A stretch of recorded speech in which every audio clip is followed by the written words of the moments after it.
So I would like to talk and explore in this interview a bit more of your Greek identity, and perhaps just being guided by your book.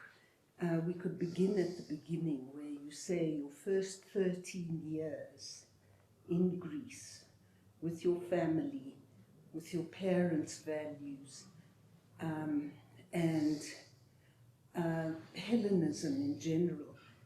These were the foundations of your values for the rest of your life. So, can you talk a little bit about that, those early years in Greece? Yes, I was born in a small village of about 1,200 people then, only about 700 now. But there was a primary school in one room, one teacher, 140 pupils, with probably the best teacher that I've ever had, Evgenia Kotsaki, a refugee from Smyrna. My father was the mayor of the village. When she was appointed, she stayed with us until she could find accommodation. But she was a universal woman. She taught us not only the history of Greece, and more particularly its occupation by the Ottoman Empire, but reminded us that we were in Messenia. That was the breadbasket for the Spartans. They produced the food. They were called helots, and the Spartans were the brave warriors. I don't know precisely when. I actually resented the fact that we were helots, forgetting the fact that my family, my ancestors, only came to that village 3 or 4 generations before.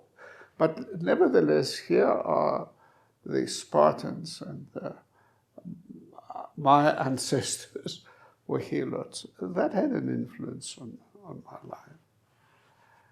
The treatment of refugees in Greece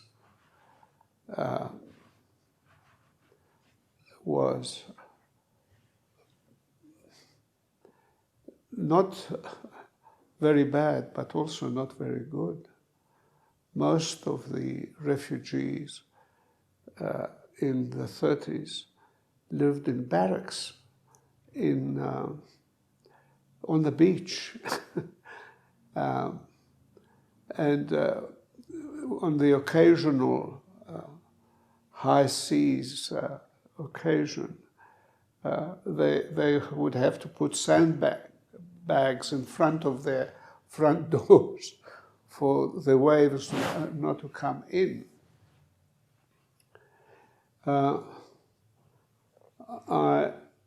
My father was elected in 1934. There was a dictatorship in August 1936. He was kicked out of office. That had a tremendous effect on me. You know, being the mayor's son, as a 10-year-old, had privileges. Children were not supposed to go to the coffee shop. My father played cards there, and I went and kept the score. But the fundamental change came when the schools closed down on the 28th of October 1945. fearing that there may be bombardment and even the use of chemical weapons by the Italians, so the schools closed down. And the teacher had retired, and we had another, Mr. Arnautis, quite a different teacher. That school was closed down. And when there was the glorious battle, winning against the Italians in Albania came to an end as a result of the German occupation of Greece. I heard my father and the teacher talking, and the teacher said that there were 4 high school children that had gone to Kalamata, the provincial capital. He didn't know when the high school would open its doors, but he was going to open the school in the village. There was no danger anymore, and asked my father to take the initiative that he would put together a special program for the children. I heard this and I thought, oh my God, am I going to go back with the babies? And the New Zealanders came. You know the story of they came and they hid in our village. They refused to surrender in Kalamata, 50 kilometers away. And my father procured a boat with the help of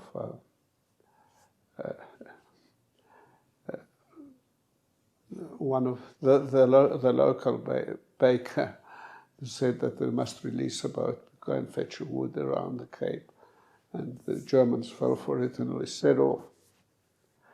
So by the time I came to South Africa in August 1941,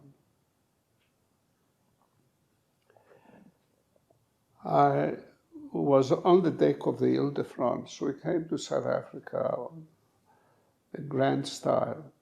The Ile-de-France was the second biggest liner in the world out of French waters, which was taken by the Allies as a troop carrier and brought down Italian prisoners and 145 Greek refugees who had children, because Egypt was in danger of being occupied by Rommel, who was only 50 miles outside Cairo. And sitting on that,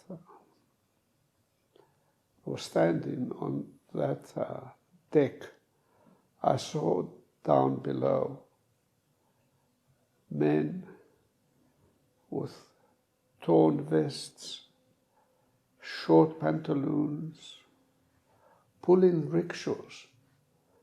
Not the sort of rickshaw that you have these days where children want to take photographs of a well-feathered man doing tricks with the rickshaw, but actually pulling heavy weights. They were delivering the supplies to the various ships.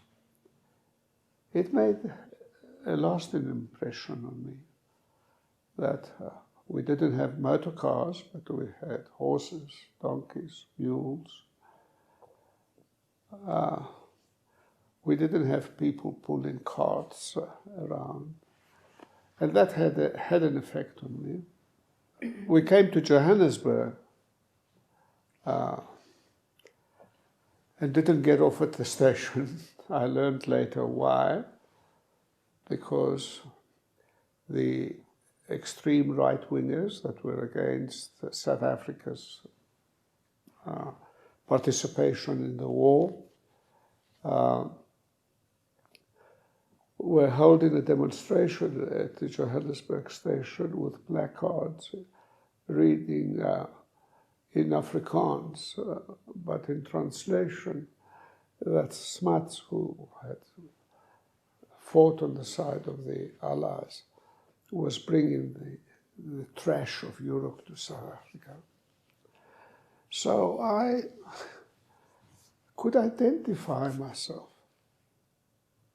I could identify myself with the plight of the black people. I didn't go to school for 3 years.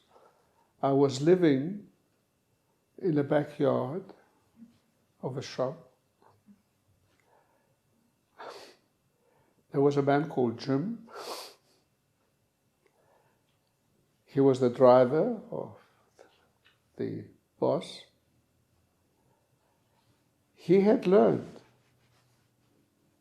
Greek freedom songs, and he was singing them without knowing what they meant.